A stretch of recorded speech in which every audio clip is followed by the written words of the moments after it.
Hi everyone, I am Professor Tanya Hertz, and today we will be covering Chapter 11, which is the chapter on marketing.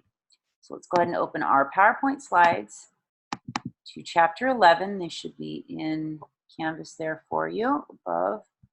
And go ahead and get started by talking a little bit about the definition of marketing. So the AMA, the American Marketing Association, defines marketing as the activity, set of instructions, and the processes for creating, communicating, delivering, and exchanging offerings that have value for customers, clients, partners, and society at large. Long-term profitability is the ultimate benefit that most businesses seek from marketing. This benefit can be attained only when value is delivered to customers and other stakeholders. And as customers have a number of wants, different products provide different utilities, which is that ability of different goods, different ability of either different goods or services to satisfy wants. So this slide shows the different types of utilities, and you can read through the different definitions. Now, clearly, when you're looking at this, the vast majority of products will provide some form of utility or some kind of form utility. Virtually every product also provides some degree of ownership utility, but some offer more than others. Now, there are different things that we market when we're talking about marketing. Different things, places, people, ideas can be marketed. And the four primary types of marketing are people, place, event, or idea marketing. Now, when you think about people marketing, it typically is going to be sports, right? Or politicians, or perhaps even art, who dominate the people marketing category. But even some business people will market themselves. Now, I like to think about the example, or one of the examples that comes to mind is Paris Hilton. So she appeared to build her career, or her early career in any rate, on promotion alone, eventually parlaying the media attention into a successful line of perfumes. And she also had fashion items. So she parlayed that people marketing into marketing her businesses, and pretty successfully. When you think of place marketing, I typically think of cities and states marketing their areas to attract people to come visit. This is also sometimes referred to as tourism marketing, right? You typically see partnerships between the public and private sector in terms of event marketing. And this could be events from Coachella to other music festivals or business festivals or convention centers. We see a lot of event marketing for that Comic-Con here in San Diego. In idea marketing, a whole range of public and private organizations market ideas, and the goal of idea marketing is really to change the way that people think. So try to think of an example of idea marketing. What's an idea that's been marketed to you? We do some idea marketing here at Miramar College to change people's notion, or to make people understand how important education is in order for them to be successful in business and in their careers. You see, if you've ever seen a Say No to Smoking campaign, that's an example of idea marketing. Or there were some obviously unsuccessful campaigns as well, like the 1980s. We saw the Nancy Reagan's Say No to Drugs campaign, which wasn't as successful, but there's been some successful idea marketing campaigns as well. So the next slide shows the evolution of marketing and the number of overlaps that have taken place over the years. Despite these changes, there have been a few fundamental ones that have remained constant. The most important aspect of marketing these days is customer relationship management. We also call this CRM. When products are able to deliver perceived value above or beyond the expectation of the customers, we can achieve customer satisfaction. Achieving customer satisfaction is tricky, and less savvy marketers tend to fall into two traps, either over-promising or under-promising. And you want to avoid both. If you were to choose between the two, it's better to under-promise than to over-promise. However, you can lose customers both ways. Customer loyalty is the payoff for delivering value and generating satisfaction. A loyal customer is the one who buys from a particular brand again and again and again, who forgives a brand when a brand inevitably makes mistake, and who provides valuable feedback, and who will even provide word of mouth benefits to the customers. Oh, I'm sorry, I didn't switch the slides there for you that you could see. So again, customer satisfaction and customer loyalty definitions. So a successful marketing strategy aims at developing a marketing plan that identifies the target audience and a way to reach out to them. Once that target market has been identified, the next step is to determine how one can make the best use of marketing tools to reach them. And it involves deciding where to target our market efforts. We call this market segmentation, right? Market segmentation. And market segmentation is essentially dividing people into similar groups or segments. And most companies will start with an initial target market segmentation. Particularly entrepreneurial businesses will have an initial niche target market segmentation, and then as the product or service expands its scope, typically more market segments are identified. So this exhibit shows the different elements that help in shaping an effective market strategy. In the characteristics, let's talk a little bit about target market. So the characteristics of a well-chosen target market are size, profitability, accessibility, and a limited competition. When we're using the term target market, what we're essentially meaning is a group of people who are most likely to buy a particular product or service.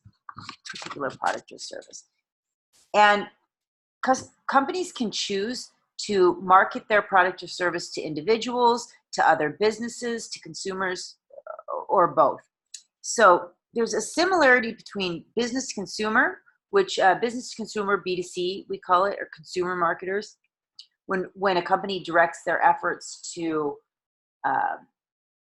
people who are buying their product for their own use, so business to consumer or B2C. Companies can also, again, choose B2B, choose to market their products directly to businesses. We call this B2B, business marketers. This is when we are not marketing to the end user, but marketing to another business. Now, the business can still be the end user, although they are not typically personal consumption users. They're a business user. Or they can be, again, then buying those products not to be the end user, but then to remarket to the end user. And one thing I wanted to say, the approach that the company takes when they're marketing, either B2B or B2C, they are similar, but they will definitely achieve their objectives a little bit differently. So let's talk a little bit more about customer segmentation.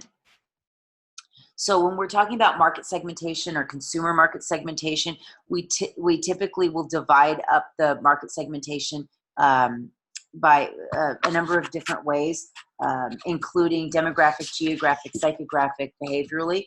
And we'll first talk about demographic and geographic.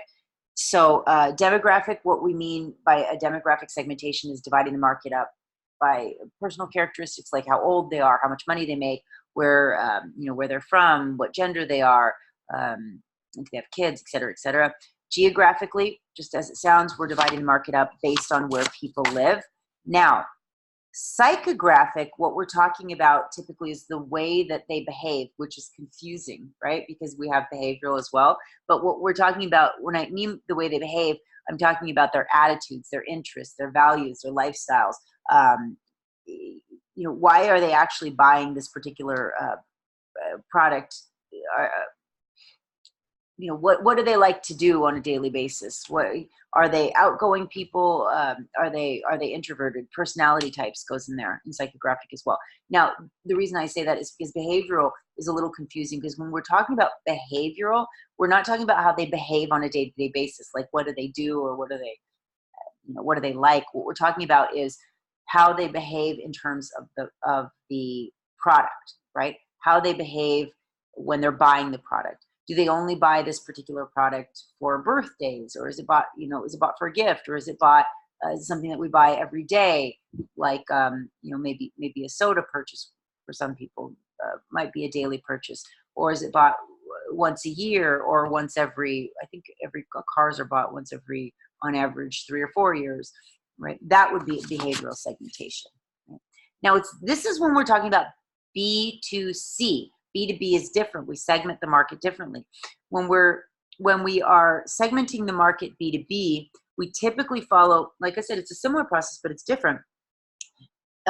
This slide shows how we segment the market and the different categories we use. So we'll typically use geographic as well, but we'll do, is it customer-based or more of a product use-based segmentation. So let's talk about the marketing mix. I'm sure you've heard the marketing mix before, or the term marketing mix, or the 4 Ps, we often call this. The marketing mix is the blend of strategies that we use for marketing, and it's price, product, place, promotion. The book uses distribution for place, which we should, in fact, if you're taking notes here, you might want to say / place, right? So that you know it's typically the 4 Ps: price, product, place, and promotion. In the product strategy, the product is it's more than a specific service. It's what exactly is it that we are making? It can be a product, it can be a service. In the pricing strategy, these are the kind of decisions that we make. So I should have said this early on. When we're talking about marketing, people always think of the final P. They think of promotion. So they think marketing is almost synonymous with promotion or advertising. That's just one small part of what we do in marketing. When we're in marketing, we're thinking about the product. What is it that we're making? What are the features? What are the benefits? What kind of packaging, right? We make price decisions. How much should we charge? How little should we charge? When you're thinking about pricing decisions, it's so important to think about what does price convey to the buyer or the user. Not always the same person, right? Sometimes the users and buyers are different. So think about this. If I were to charge $150 for, I don't know, this cup that I make, right? What do you think about the cup based on the price being $150? Well, you might think, wow, it's overpriced, but you might also think this must be a quality cup, right? So the inverse, the inverse is true when you think about a low price. That often conveys ideas of a poor quality, right? So we also have to make decisions about where we are providing this particular product or service. How do people get it? Are they buying it online? Are they buying it through other sources? Are they buying directly from us, et cetera, et cetera?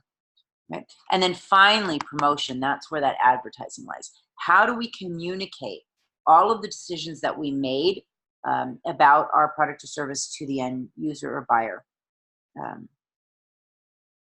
Yeah. One other thing I want to say in the distribution or place strategy, the goal is to deliver the product or service to the right people in the right quantities at the right time and in the right place. There's a lot of decisions that we make that go into marketing.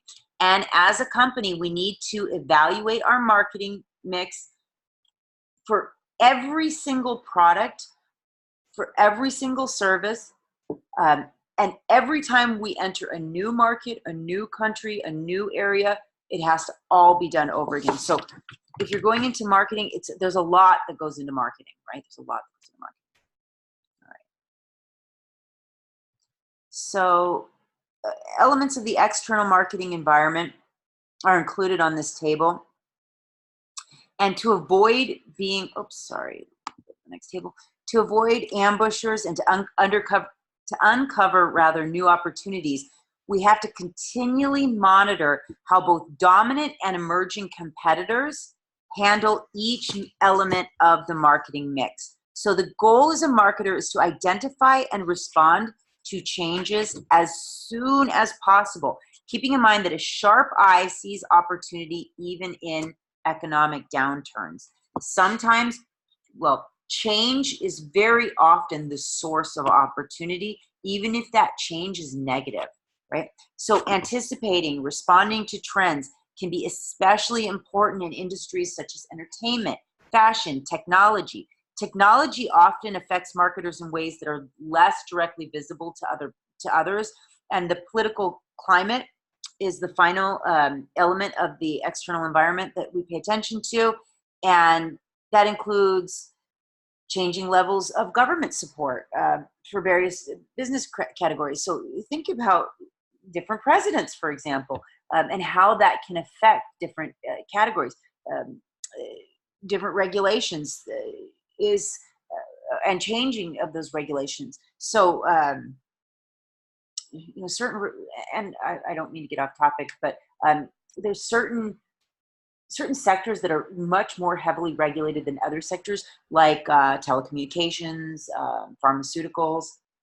Those will be more heavily regulated, but whoever's in political power at a particular time can have an impact on a different impact on the business at hand. And I mean, think about what's happening right now in terms of what's going on with our current administration and things like trade war, and how that can have an impact as well. All right, moving on.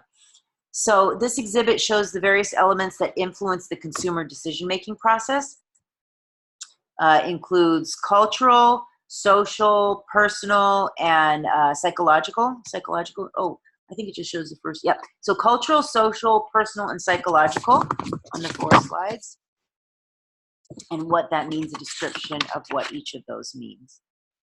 So if successful marketing begins with the customer, then understanding the customer is critical. It's critical. So the decisions that customers sometimes make are usually, if not always, spontaneous decisions.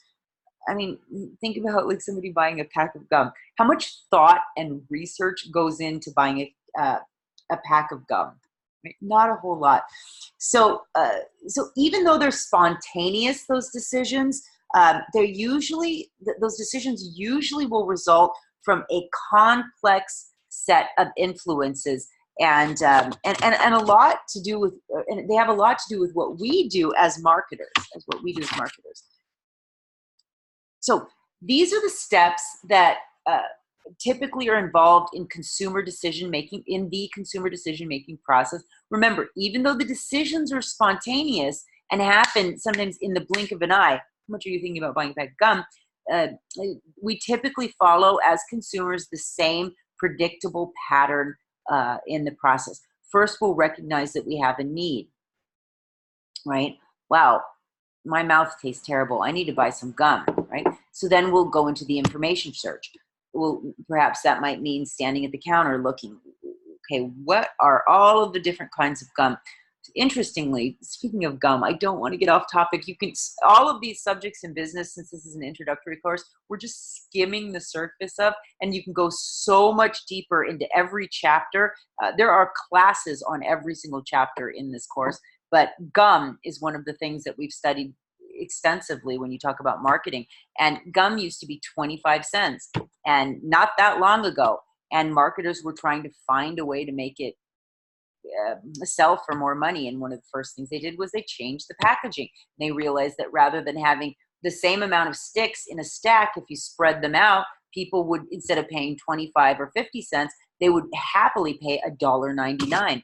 And then they realized, well, why are we selling gum flat? If we put it in a square, it looks more substantial. Same amount of gum, And by putting it in a little square piece and then putting it into a container, now you see gum sold at the stores for $5 for a package of gum. Really interesting.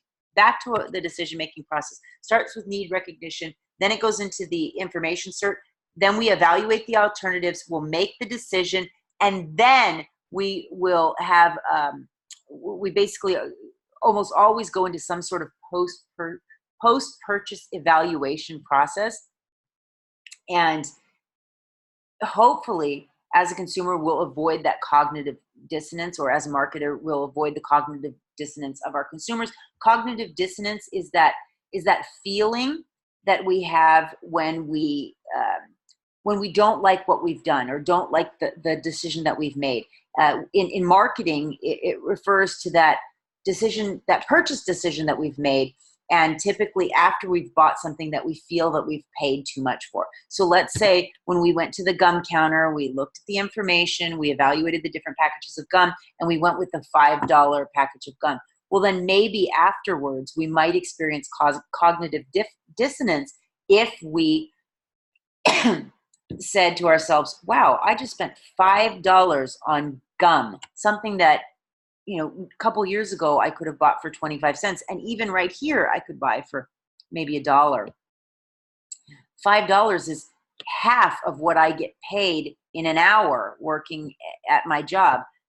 That would be cognitive dissonance, right? Oh, how did I do that? So moving on, business buyer behavior is a little different. This describes the behavior, people's behavior when they're buying products to use directly or indirectly to produce other products. So this is for B2B. Now, often business buyers integrate input from a number of internal sources based on a relatively formal process. Business buyers seek different things. They tend to seek highly customized goods, services, and prices for their business. And I have some examples, but I don't want to get too off topic. Like I said, every single subject in here we could just delve deep in. So let's talk a little bit about market research. All of you will have to know the basics of market research. If you're entrepreneurial, you'll have to do some market research yourself. Market research is any time we gather information on our product or service, our competitors, and ultimately, and finally, the most important, on our customers, people who are going to be using and buying our product or service. So market research is getting that information about our customer service, interpreting that information, and applying the information to hopefully uncover opportunities and challenges. And there are a couple of different kinds of market research that I want to make sure that you understand the names of. Number one is primary research. Number two is secondary research. So I don't think I have specific slides on these. Oh no, I do on the next slide. Primary research and secondary research. So primary research is, the goal is to gather primary data, and that's new data. That's data that we go out there and we collect ourselves by giving surveys, by creating a group of customers together and giving them some sort of a survey or some sort of I'm trying to find the word here. Sorry, I'm a little off. But you know, anything that we do where we actually reach out directly to the customer and get new information that wasn't out there before. Secondary data is data, or secondary research is research that's done that was already out there, right? Somebody else created it. That would be going online, going to the library, looking at magazines and newspapers and finding things that already exist. So think about this: primary research, secondary research. What happens first as a marketer? If you're doing the marketing in your company, what do you do first? Well, even though it sounds like primary is first, right? Because that's first. No, secondary is first, right? Because that already exists. Go out there, find research that somebody else has already done. And then if that's not enough, then you go out and you'll do specific research projects on your users or buyers so that you can find out, for example, what it is, what it is that they, that they want, what it is that they need. And there are a lot of different things you can do. Like I said, you can do a survey, you can do observational research, you can have the people meet together and discuss and watch what they say, right? Oh, and I have categories of primary research. So we have observation, like I said. Now, in observation, we don't interact with the consumer. We just watch. We watch what they do, right? So this might be going out with a clicker and seeing how many people go into your competitor's store. That's primary research. Or seeing how much money do they spend, just writing it down. A survey requires a little bit of interaction. And I have another, there are other types of primary research. Again, everything in here, we can go into much more detail, but we're just skimming the surface. This table shows a comparison between secondary data and primary data, and some of the benefits and drawbacks of each. All right, and then finally, let's talk a little bit about CSR and technology, or social responsibility and technology. So over the past couple of decades, the CSR movement has accelerated here in the United States, demanding that marketers actively contribute to the needs of the broader community. Marketers tend to be every year in the list of, so research is done every year on business ethics and which professions are considered the most ethical and the most unethical. Marketers every year for the last 15 years have been in the top 5 most unethical professions as viewed by the population. So this is problematic. This is something that we need to change. Again, we talked about this in the ethics chapter. Doing well by doing good is real. You can do well in your company financially or make more profit if you do good in the eyes of the consumers. So it's important that we do the right thing in marketing, and companies are starting to see that more and more, and starting to do the right thing, right? and actually contributing to the needs of society rather than behaving as self-centered as they used to. So that's that for chapter 11. I will see you all in the next chapter, which I believe is chapter 14. And have a great evening if you're watching this in the evening, morning, noon, night. We'll see you soon. Take care.